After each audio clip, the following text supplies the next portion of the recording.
Mall. Now ये mall जो concept है ना, इसमें एक कंसेप्ट है घोस्ट मॉल। तुम बोलोगे क्या भूत भूत भूत प्रेत है क्या अंदर? The answer is no. 100 malls बने, उसमें से करीबन 30-40 मॉल बंद होंगे, या तो कस्टमर ही नहीं आएंगे।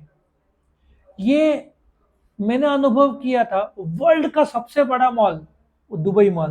तुमने वर्ल्ड की सबसे बड़ी बिल्डिंग देखी होगी, सुना भी होगा, बुर्ज खलीफा। उस मॉल के बैक साइड है बुर्ज खलीफा। वो इतना बड़ा मॉल था कि तुमको 2 से 3 दिन लगेंगे पूरा मॉल घूमने, और तुम इतना पैर दुखेगा, इतना लग्जरियस, तुमको सब कुछ मिलना है जो वर्ल्ड में चाहिए लगभग उस मॉल में। कार के थोड़ा दूर जाना पड़ेगा, बट लग्जरी से लेकर वर्ल्ड के सारे ब्रांड्स उधर थे। तुम्हारे पास यदि 50 लाख है तो वो 5-10 मिनट में भी खर्चा हो जाए, वो ऐसा मॉल था। सो ये मॉल का कंसेप्ट, जैसे नासिक में सिटी सेंटर मॉल आया, वो एक ही मॉल देखा जाए तो है, वहीं पे लोग जाते, वहीं पे गर्दी रहती है। बॉम्बे में कैसे फेमस हुआ, आर मॉल से लेकर इन ऑर्बिट मॉल। सो अभी मॉल के साइजेस बड़े होते जा रहे हैं, और एक नया कंसेप्ट रिलायंस लाया कि लग्जरी। मॉल में क्या होता है, लोग डिस्काउंट सेल में गर्दी रहती है, बाकी टाइम खाली रहता है। वीक डेज में खाली रहेगा, वीकेंड सैटरडे संडे को गर्दी रहेगा। बट ऐसा भी मॉल जो उन्होंने, कौन सा रिलायंस से, जियो मॉल आई थिंक, या जियो वर्ल्ड, वहां पे तुमको वर्ल्ड के सबसे बेस्ट, महंगे, लग्जरियस, जिसमें लाखों रुपए के पर्सेज और ये जो है ना कपड़े मिलेंगे। सो ये नया टाइप का मॉल आ रहा है। सो मॉल क्या है? एक ऐसा प्रकार का शॉपिंग कॉम्प्लेक्स जिसके अंदर बहुत सारे स्टोर्स होंगे। अच्छा, किसी ने मुझे बोला था सुपरमार्केट और मॉल के बीच फर्क क्या है। ऐसा सोचो, एक बिल्डिंग है वो मॉल है, अंदर घर, सुपरमार्केट और डिपार्टमेंटल स्टोर और वन प्राइस शॉप, आए समझ में? सो मॉल एक बहुत बड़ा शॉपिंग कॉम्प्लेक्स है जिसके अंदर सुपरमार्केट होंगे, डिपार्टमेंटल स्टोर होंगे, जिसके अंदर छोटे स्टोर्स होंगे। लेकिन बिकॉज रेंट बहुत ज्यादा होगा, यहाँ पे आ, वो लोग जिनका ब्रांड है या नाम है वो ही टिक पाते हैं, वरना नहीं टिक पाते हैं। A modern shopping mall is an American term जहाँ पे एक या ज्यादा बिल्डिंग हो, नॉर्मली एक ही कॉम्प्लेक्स में, और कस्टमर को एक, बोलते ना, बाइंग कन्वीनियंस मिलता है वहां पे। सी, तुम सवेरे गए, रात को ही वापस आए तो भी चलेगा। कैसे? अभी तुम सवेरे से दोपहर शॉपिंग किया, लंच के लिए तुमको बरिस्ता से लेकर कैफे कॉफी डे सब मिल जाएगा, स्टारबक्स। अच्छा, वो तुमने देखा, खाया पिया, फिर वहां पे 3 या 7 स्क्रीन मल्टीप्लेक्स तुमको मिल जाएगा। ठीक है, एंटरटेनमेंट के एवेन्यूज होगा, 3D 7D थिएटर्स होंगे, बच्चों का खेलने के वीडियो गेम्स होंगे। So something is there for everybody. और if you check out Tier 2 city like Nashik, क्यों सिटी सेंटर मॉल में बहुत गर्दी रहता है? अब कोई भी नासिक आएगा, तुम उसको शिरडी त्र्यंबकेश्वर घुमाने ले जाओगे, ये दो, कपालेश्वर मंदिर लेने जाओगे, और कहाँ घुमाओगे? सुला सुला वाइन जाओगे। अब इसके अलावा है ही नहीं जगह। सबसे बेस्ट है CCM मॉल जाओ, वहां पे घूमो, शॉपिंग करो, खाओ, पिक्चर देखो, वापिस आओ। सो आजकल मॉल ऐसा बन गया है, एक ऐसा एंटरटेनमेंट एवेन्यू जहां पे तुम शॉपिंग भी करो, खाओ भी अच्छे तरीके से, और पिक्चर भी, मूवी भी अच्छे स्क्रीन में देखो, and then you can come back. अभी तो नेक्स्ट फेज ऑफ जो स्क्रीन है, वो 3D टाइप, ऐसा लग रहा होगा तुम्हारे आंखों के सामने सब मूव हो रहा है, वो सब आएगा।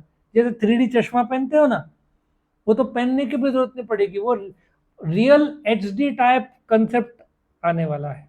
वैसे 8 से 10 मल्टीप्लेक्सेस है इंडिया में। चाइना में कुछ साल पहले 7,000, उन्होंने बढ़ाया तो सडनली 25,000 हो गया उनका। सो अपने यहाँ पे बहुत स्लो मूवमेंट है मल्टीप्लेक्सेस के।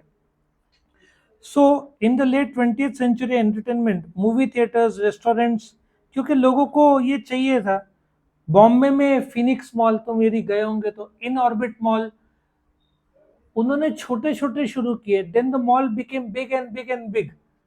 Now if you go to a mall, तुमको फर्नीचर भी मिल जाएगा। पहले फर्नीचर ये सब नहीं हुआ करता था, अभी फर्नीचर से लेकर इलेक्ट्रॉनिक से लेकर रूटीन शॉपिंग से लेकर क्लोथिंग लाइन से लेकर you will get anything and everything in a very good shopping mall. और एक और बात बताता हूँ, अराउंड अक्टूबर नवंबर अभी शुरू होगा, कहाँ पे, दुबई में, जो मॉल के शॉपिंग फेस्टिवल्स है ना, they will sell you goods at a good discount. और तुम जाओगे ना, if you like something, jacket, ठंडी का जैकेट, वो बोलेगा 25,000 रुपीज। तुम बोलोगे भाई बहुत महंगा है, और वही तुमको 50% डिस्काउंट में नवंबर दिसंबर में दुबई में मिलेगा। तो तुमको 12-15 हजार में वो जैकेट जो इंडिया में 40-50 और मिलेंगे नहीं नॉर्मल मॉल में, वो इतने अच्छे चीजें मिल जाते हैं। सो इसलिए ये टाइम में अक्टूबर नवंबर जो रिच पीपल है, वो लोग इंडिया से भी नहीं, they can go to Dubai. ये जो फिल्म स्टार्स के दिखते हैं ना, वैसे तो रेंट पे लेते हैं, लेकिन खरीदना होगा तो दुबई मॉल में जाओ, दिन भर बिताओ, तुमको सब कुछ पसंद आएगा। बस तुम्हारे पास रोकड़ा होना चाहिए खरीदने के लिए। So I hope you understand, mall is a very big place जहाँ पे supermarket, one price shop, departmental restaurants और तुम्हारा मल्टीप्लेक्स थिएटर्स को रखा जाता है या होता है, but at a very high rentals रहते हैं। और एक और चीज, जो मॉल के मालिक है वो बेचते नहीं है अंदर की जगह, सब भाड़े पे देते हैं। अपना जो सीसीएम है ना मॉल, एक भी दुकान बेचा हुआ नहीं है, सब रेंट पे दिए हुए हैं। 50,000 से लेकर, ग्राउंड फ्लोर में रेंट ज्यादा रहता है, जैसे ऊपर जाते जाते रेंट कम होते जाता है। बट तुम लाख रुपए का रेंट मिनिमम एज्यूम कर लो, फिर उसका मेंटेनेंस और वो सब अलग रहता है। थिएटर में रेंट पे होता है, नॉर्मली सब रेंट पे रहते हैं। और एक और चीज, ये जो बड़े ब्रांड्स है, वुडलैंड से लेकर तुम्हारे नाइकीज, पुमा और एडिडास, ये लोग कोई भी सिटी में जब जाते हैं तो ये लोग खुद की जगह नहीं लेते, ये लोग भाड़े पे लेते हैं। क्योंकि नहीं चला तो जगह बिकने में टाइम में आएगा ना। सब बाहर के जो दुकानें हैं, सब मेट्रो या रीगल, सब रेंट पे, 2-2 लाख रुपए रेंट होता है। इन लोग को अफोर्ड होता है, क्योंकि खरीदने जाओ तो 5 से 10 करोड़ रुपए, उसके बजाय 2 लाख पड़ता है। और एक और चीज है, इन लोग का धंधा नहीं भी होता हो, मार्केटिंग हो जाता है ना इनका, नाम ब्रांड तो बिल्ड होता है। 2 लाख में चलो 1.5 लाख, 50,000 लाख रुपए का घाटा भी हुआ, लेकिन ब्रांड तो ऑल इंडिया लेवल बढ़ रहा है। सो बाहर के कुछ शॉप्स हो सकता है लॉस में जाए, लेकिन उनका ब्रांड बिल्डअप होता है, क्योंकि वो सेंट्रल लोकेशन में, कॉलेज रोड के, वो कारण से वो लोग रखते हैं। और खरीदता कोई नहीं है, सब रेंट पे जाते हैं। मैकडोनल्ड्स ये सब, सब ना, जहां पे भी जाएंगे ना रेंट पे जगह लेंगे, क्योंकि इनको पता है अंदर कहाँ पे क्या रखना है। बट इफ दे बाय, उसी कीमत में ये लोग कम से कम 20 या 30 खोल सकते हैं, तो क्यों बाय करने का। So most of the places are rented for them, कि नहीं चला तो 3 महीने का नोटिस दो और शट डाउन कर दो। लॉजिक समझ में आ रहा है? This is how they operate, कि रेंट पे लो, देखो 1 ईयर 2 ईयर, जगह अच्छा तो ब्रांड के लिए और आगे बढ़ाओ, नहीं चल रहा है तो शट डाउन करो।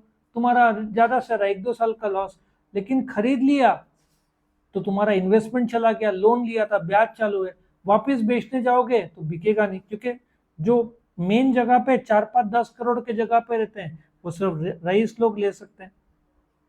बिकना भी आसान नहीं रहता है, प्रोसेस है, टाइम लगता है। So most of this people tend to take बड़े बड़े शॉपिंग मॉल में, सब भाड़े पे जगह लेते हैं। नो बड़ी, तुम्हारा एप्पल स्टोर है ना मुंबई में, 50-50 लाख का रेंट है उसका महीने का, और एप्पल आराम से बेचता है। उनका टर्नओवर ही 11 से 12 करोड़ रुपए रहता है। सो उस पर मार्जिन 20% भी पकड़ लो, 2 करोड़ का मार्जिन हुआ ना। तो लॉजिक समझा? 50 लाख में भाड़ा भर रहा हूँ, 2 करोड़ का नफा, 50 लाख का भाड़ा, 20 लाख का इलेक्ट्रिसिटी और सैलरी, फिर भी I can earn 1 crore rupees. But वो तुम्हारा रनिंग ब्रांड चाहिए, जैसे Apple, they can easily pay 50 lakhs, because they are earning 2 lakh, 2 crore at least वो कमाई करेंगे। ये साइकोलॉजी है हिसाब का। आया समझ में?